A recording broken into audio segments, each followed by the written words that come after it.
সাকিব আল হাসান যেন কোনো ধরনের হয়রানির শিকার না হন, এমনটাই চান জাতীয় ফুটবল দলের সাবেক অধিনায়ক ও বিএনপির রাজনীতিতে সক্রিয় আমিনুল হক। তার কথা, আমি গত 15 বছর ধরে যে নির্যাতন ও হয়রানির শিকার হয়েছি সেটি যেন আর কারো প্রতি না হয়। সাকিবের বিরুদ্ধে একটি মামলা হয়েছে, কিন্তু এই মামলার সূত্র ধরে তাকে যেন কোনো প্রকার হয়রানি না করা হয়, আমি এটাই চাই। 5 আগস্ট আদাবরে পোশাক কারখানার কর্মী মোহাম্মদ রুবেল হত্যার ঘটনায় তার বাবা রফিকুল ইসলামের করা মামলায় সাবেক প্রধানমন্ত্রী শেখ হাসিনা সহ আরও অনেকের সঙ্গে আসামি করা হয়েছে আওয়ামী লীগের সাবেক সংসদ সদস্য ও জাতীয় ক্রিকেট দলের অলরাউন্ডার সাকিবকে।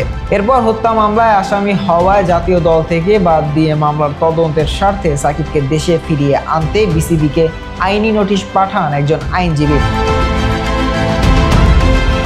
যদিও এরই মধ্যে বিসিবি সভাপতি ফারুক আহমেদ প্রথম আলোকে বলেছেন, দোষী সাব্যস্ত না হওয়া পর্যন্ত জাতীয় দলের হয়ে খেলবেন সাকিব।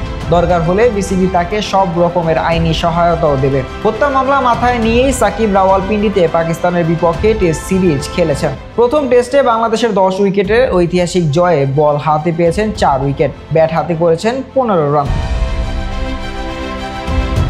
সাকিবের বিরুদ্ধে দায়ের করা হত্যা মামলাকে হয়রানি দাবি করে এর নিন্দা জানিয়েছেন জাতীয় দলের তার সতীর্থ মুশফিকুর রহিম, নাজমুল হোসেন ও মুমিনুল হক।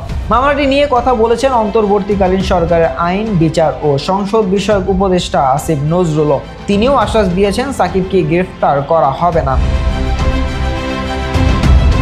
সাকিবের ব্যাপারে আমিনুল আজ প্রথম আলোকে বলেছেন, সাকিব গত জানুয়ারিতে একদলীয় ডামি নির্বাচনে অংশ নিয়ে অপরাধ করেছে বলেই আমি মনে করি।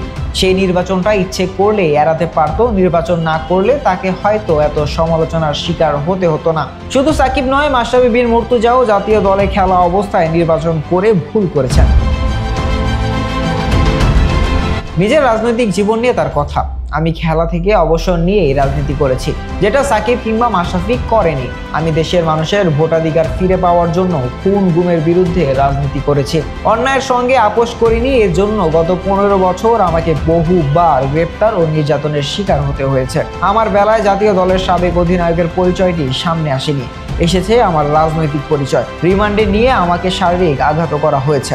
তবে নিজের ঘটনাগুলোর পুনরাবৃত্তি যেন সাকিবের বেলায় না হয়, সেটি নিশ্চিত করার পক্ষে জাতীয় দলের সাবেক এই গোলকিপার। আমরা একটা অন্ধকার সময় পেরিয়ে এসেছি। আমরা গত 15 বছরের কোনো অন্যায়েরই পুনরাবৃত্তি চাই না। আমরা এমন একটা সমাজ ও দেশ চাই যেখানে শুধু রাজনৈতিক মতাদর্শের ভিন্নতার জন্য কাউকে নির্যাতন ও হয়রানির শিকার হতে না হয়। সাকিবের ব্যাপারেও আমার একই চাওয়া, সে যদি অপরাধী হয় তাহলে তার বিচার হবে, কিন্তু কোনো ধরনের অন্যায়ের শিকার যেন সে না হয়, এটি নিশ্চিত করতে হবে। শাহরিয়ার আহমেদ জয়, ডেস্ক রিপোর্ট, আইকন স্পোর্টস।